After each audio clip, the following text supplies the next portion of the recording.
नमस्कार, मैं Yogesh Jha RSK IIT Kanpur से आपके सामने फिर से एक प्रयोग लेकर के आया हूं। जैसा कि आपने पिछले वीडियो में देखा था कि श्रेणी क्रम के समायोजन में तुल्य प्रतिरोध कितना होता है, तो श्रेणी क्रम में जो आपको सर्किट बनाने का तरीका बताया था, उसी मेथड को, उसी तरीके को फिर से आप प्रयोग करके आप अपना सर्किट कंप्लीट कर सकते हैं।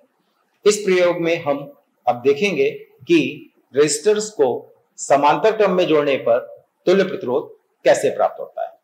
तो पहले तो आप जो श्रेणी क्रम में एक एक रेजिस्टर का आपने रेजिस्टेंस निकाला था, उसी प्रकार से इस प्रयोग में भी निकाल सकते हैं। फिर इसके पश्चात आप तीनों रेजिस्टेंस को समांतर क्रम में जोड़ें तो आप देखेंगे कि ये जो दो रेजिस्टेंस हैं, इन दोनों रेजिस्टेंसों को इस तरह से रखेंगे और आपस में लेफ्ट हैंड साइड की जो लेग्स हैं उनको आप जोड़ दीजिए। इसी प्रकार से राइट हैंड साइड की जो लेग्स हैं उनको आपस में जोड़ दीजिए। तीसरे रजिस्टर को भी आप इसी प्रकार से इन रजिस्टर के साथ में जोड़ेंगे। तो आप फिर से इसमें भी वही लेफ्ट हैंड साइड के रजिस्टर्स की लेग को लेफ्ट हैंड के ही लेग से जोड़ना है और राइट हैंड वाली राइट हैंड से जोड़ना है। तो इस प्रकार से आप देखेंगे कि हमारे तीनों रजिस्टर समांतर क्रम में जुड़ गए।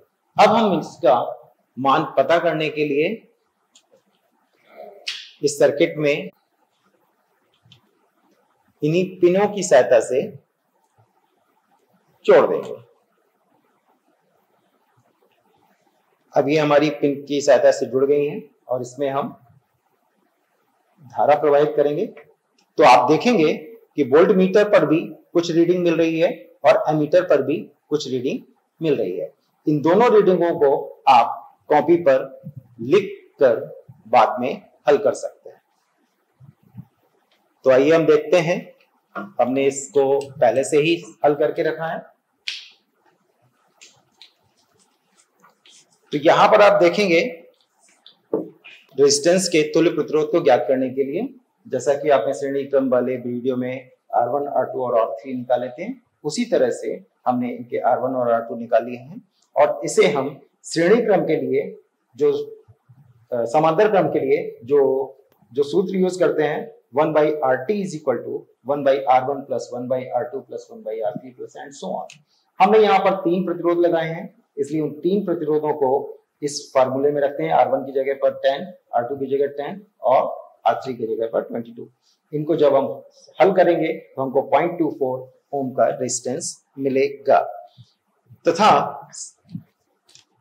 जब हमने समांतर क्रम में इन प्रतिरोधों को जोड़ा और इससे जो हमको मान प्राप्त हुए, तो उसके मानों को हम प्लेट पर लिख लेते हैं कि जो हमको V मिला था वो 1.65 आया वोल्ट और जो I का मान था वो 0.45 एम्पियर। अब हम RT जब निकालेंगे तो RT =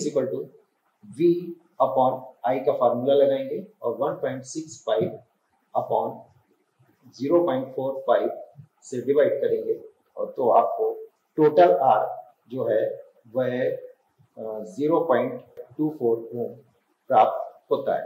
इस प्रकार आप देखते हैं कि जो हमने ये प्रयोग किया है, इसमें रेजिस्टर को अगर हम समांतर क्रम में जोड़ते हैं तो हमें प्रतिरोध सभी रेजिस्टर के मान से कम मिलता है। इस प्रकार हमारा ये प्रयोग यहाँ पर संपन्न।